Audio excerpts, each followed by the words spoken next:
Sweet corn సాగు అనేది మనకు మార్కెట్‌లో డిమాండ్‌ని బట్టి మనము ఎప్పుడైనా సాగు చేసుకోవచ్చండి. అయితే ఎండాకాలంలో ఎక్కువగా ఈ స్వీట్ కార్న్‌కి ఎక్కువ రేట్ అనేది ఉంటుంది. ఎక్కువ ధర అనేది ఉంటుంది కాబట్టి మనం ఇప్పుడు జనవరి రెండవ పక్షం నుంచి విత్తుకో విత్తుకోవచ్చు.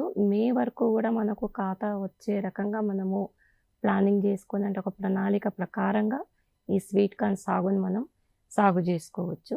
అయితే ఒకేసారి మనం ఈ పచ్చి కంకులని కోసి మార్కెట్‌లోకి తీసుకెళ్తే, ఒకవేళ మార్కెట్‌లో డిమాండ్ అనేది తక్కువగా ఉంటే, మనకు తక్కువ ధర వచ్చే అవకాశం ఉంటుంది గాబట్టి, స్వీట్ కార్న్ సాగు జేసుకోవాలనుకున్నప్పుడు మనము అంటే స్టాగర్డ్ సోయింగ్ అంటే మనము వారానికొకసారి అంటే ఒకసారి విత్తుకున్న తర్వాత మళ్ళీ ఒక 10 లేదా 2 వారాల వరకు గ్యాప్ ఇచ్చి మళ్ళీ ఇంకోసారి విత్తుకోవడం అట్లా మొత్తం నేల అంతా ఒకేసారి విత్తకుండా మనము విడతలుగా విత్తుకున్నట్టయితే మనకు ఒకసారి ముందుగా విత్తుకున్నది ముందు కోతకొస్తుంది. తర్వాత విత్తుకున్నది తర్వాత కోతకొస్తుంది.